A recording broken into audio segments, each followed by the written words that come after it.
Around द couples की। तो आज मैं रिएक्शन देके आई हूँ। पवन सिंह जी का नया गाना आ चुका है। गाने का नाम है का कहलू ए जान। और ये जो गाना है वो 4 दिन पहले आ चुका था, पर मुझको बिल्कुल भी आइडिया नहीं था कि ये सॉन्ग आया है। बस मैं फोन को स्क्रॉल कर रही थी तो देखा पवन सिंह जी का गाना आ चुका है। एंड आप लोगों ने तो डेफिनेटली देख लिया होगा, पर देखते हैं ये सॉन्ग कैसा होता है। तो बिना देर किए वीडियो शुरू करते हैं।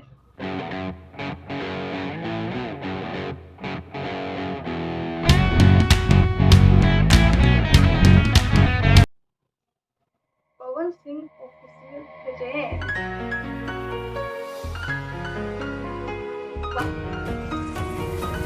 बता दियो।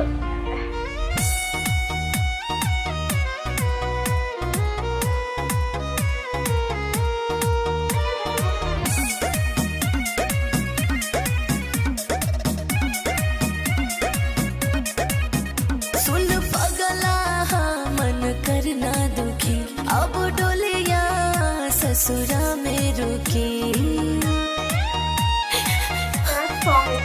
सुन पगला मन करना दुखी, अब डोलिया ससुरा में रुकी।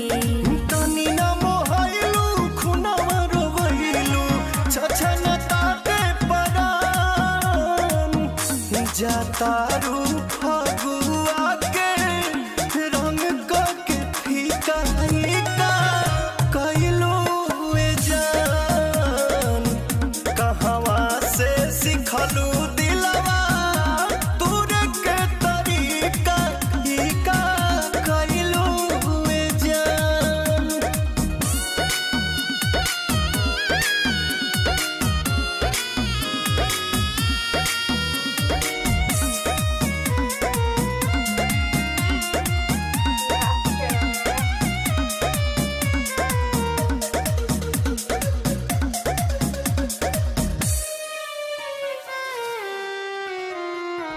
आज तू भला ही बिछड़ा तारू कालू ले रहलू कोरा में कैसे दूसरा कैसे नूरा सजल तोहरा सिंहोरा में। मजबूरी रहे सदा, खाके कहा ताने कसम। दिलवा तू खइलू प्यार के भुलइलू तुरलू सब अरमान जातारू फगुआ के रंग को के फीका फीका कइलू ए जान कहवा से सिखलू दिलवा तूरे के तरीका फीका कइलू ए जान।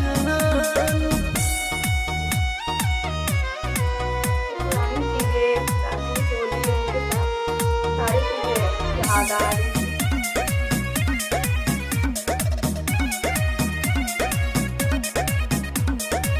प्यार तो हमर बिछड़ल जाता फिर भी दिल खामोश बा अलगा होके जिए के पड़ी हो तने सारा अफसोस बा। विश्वास करा रोशन, हमरो बाप छान छान। गलती कौन बिरियान सुपवन के होलिया भइल बिरान जातारू फगुआ के रंग को के फीका फीका कइलू ए जान कहवा से सिखलू दिलवा तूरे के तरीका फीका कइलू ए जान। ये था गाना एंड बहुत ही ज़्यादा इमोशनल सॉन्ग था, बहुत ही ज़्यादा। अभी तक तो फिलहाल मैंने होली का बिल्कुल तड़कता फड़कता उस टाइप का सॉन्ग सुना है, बट मुझे स्टार्टिंग में तो लगा था कि ये भी उसी टाइप का एक सॉन्ग होगा। एंड जब मैंने देखती गई तो सैड सॉन्ग लगा, फिर मुझे लगा कि होली का नहीं है, सैड सॉन्ग है, किसी मूवी का होगा। फिर थोड़ी देर फिर होली में तो उन्होंने ऐसे भी वो इतना प्यारा तरीका से उन्होंने गाया है ना यार, वो तो सैड सॉन्ग के किंग है पवन सिंह जी, सच में बहुत ही प्यारा गाया है। उसकी एक एक लिरिक्स जो उसकी इतनी प्यारी लग रही थी ना, उनका जो आवाज है उफ, मुझे तो दिल को छू गया ये सॉन्ग, बहुत ज्यादा प्यारा लगा, कुछ अलग देखने को मिला।